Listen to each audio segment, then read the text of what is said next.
गिबियावनो बाथौ बिबुंसार जानानै नोंथांमोनखौ जों बरायबाय।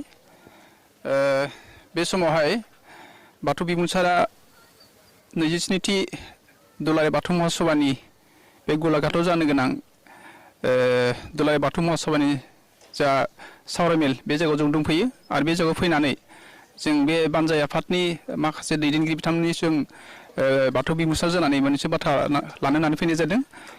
जों दायो दङ 27थि दुलाराय बाथौ महासभानि बानजाय आफादनि आफादगिरि नेहाथारि आरो बिथांमोननि दैदेनगिरि माखासे बिथांमोन गिबियावनो नोंथांमोनखौ जोङो बाथौ बिबुंसार जानाय बरायनाय थाबाय।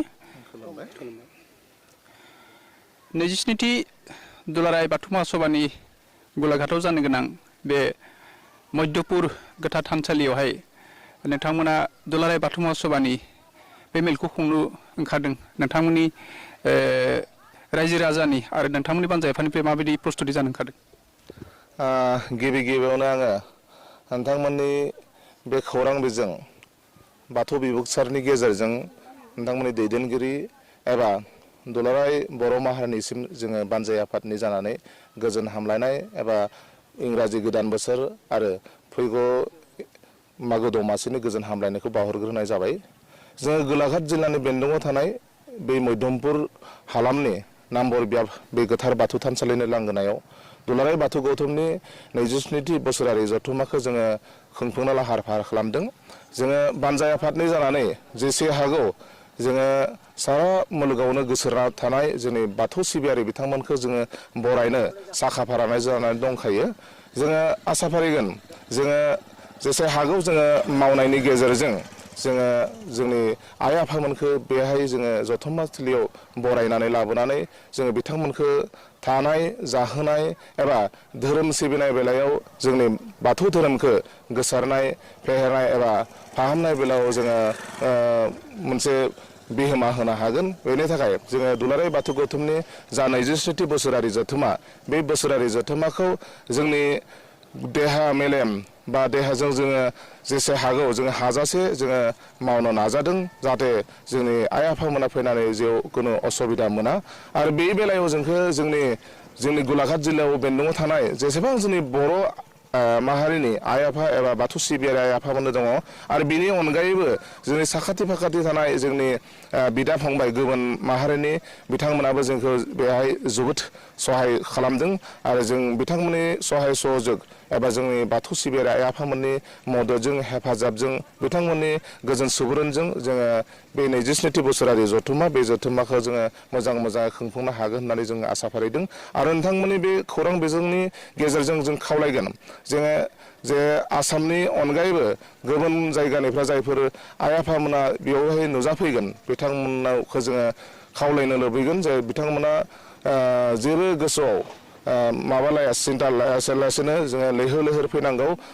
जोङो दुलाराय बाथौ गौथुमनि जा 27थि बोसोरारि जथुम्मा बे जथुम्माखौ बयबो गावनि असे धोरोमनि जथुम्मा साननानै लैहोर लैहोर फैनानै जाफुंसार होनायाव जोंखौ मदद खालामनांगौ। बेनि थाखाय जोङो जेसे हागौ बानजाय आफादनिफ्राय बिथांखौ बरायनायाव जाहोनाय लोंहोनायाव थाहोनायाव जोङो साखा फारा जाना दंखायो। 27थि दुलाराय बाथौ महासभानि जा बे खुंथाय आफादनि जोंहा आफादगिरि आरो नेहाथारिजों जों बे समाव बाथ्रा होबाय थादों आरो जोंनि बे बाथ्रानि गेजेरावहाय जोंहा दिनेश बसुमतारी बिथाङा जोंनि दिन्थिफुंनायखौ दिन्थिगासिनो दङ। बे समाव नोंथांसिम फिन खनसेबाव सोंनो नागिरदों जे दुलाराय बाथौ महासभानि बे 27थि बोसोरसेल जथुम्मा मध्यपुरनि बे गोथार बाथौ थानसालियाव जिहेतुके नोंथांमोना खुंनो थाखाय साखा फारा जादों बेवहाय बेसेबां जिल्लानिफ्राय सिबियारि फैनो हागोन होननानै नोंथांमोना मोनदां हादों?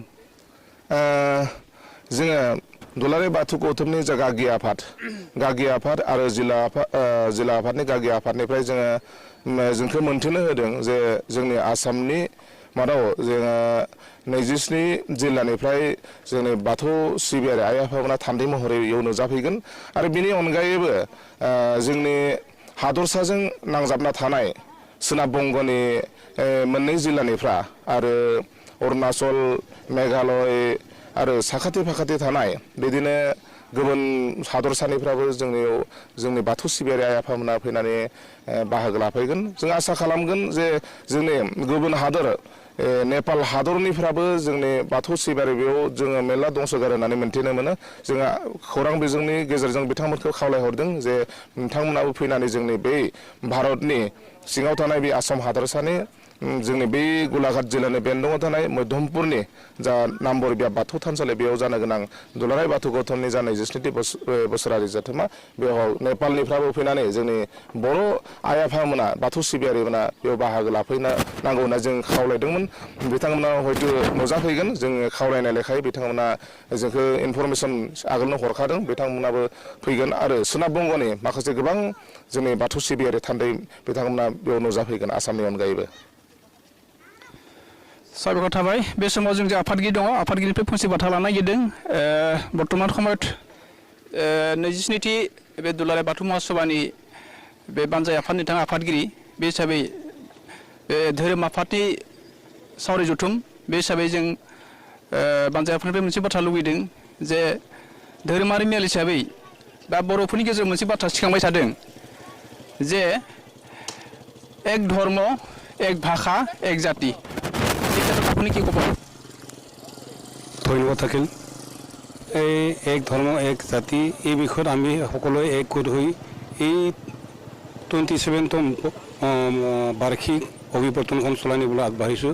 আমি আশা কৰিম যে প্ৰত্যেক ৰাজ্যৰ পৰা যিসকল আহিছে, যিসকল আমাৰ বাথৌ শিবিয়াৰী লোকসকল আহিব বা বাংলাদেশ, নেপাল, ৱেষ্ট বেংগলৰ পৰা যিবিলাক আমাৰ বাথৌ ধৰ্মাৱলী লোক আহিব, তেওঁলোকে যেন আমাৰ লগত একগোট হৈ আমাৰ এই অঞ্চলত থকা বাথৌ ধৰ্মাৱলী সকলক সহায় সহযোগিতা দিয়ে, তাৰ কাৰণে মই আশা কৰিম। ধৰ্মাৱলম্বী হিচাপে এক ভাষা এক জাতি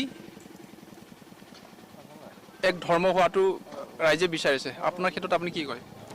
অৱশ্যে সেইটো ক্ষেত্ৰত মই সেই ক্ষেত্ৰতে আছোঁ। এক জাতি এক ধৰ্ম হোৱাটো আমি বিচাৰোঁ। তথাপিও আমি বাথৌ শিবিয়াৰী বাথৌ শিবিয়াৰী হৈ পেলাই আমি ভাবিম যে আমি বাথৌটোক আমি আজিৰে নহয় অতীতৰ পৰা পালি আহিছোঁ আৰু পালি থাকিম বুলি আমি আশা কৰিছোঁ। साबायखर थाबाय बानजाय आफादनि आफादगिरि नेहाथारि बेखिनि रादाब बाथौ बिबुंसार होनायनि थाखाय बिथांमोननिसिम गोजोननाय थाबाय।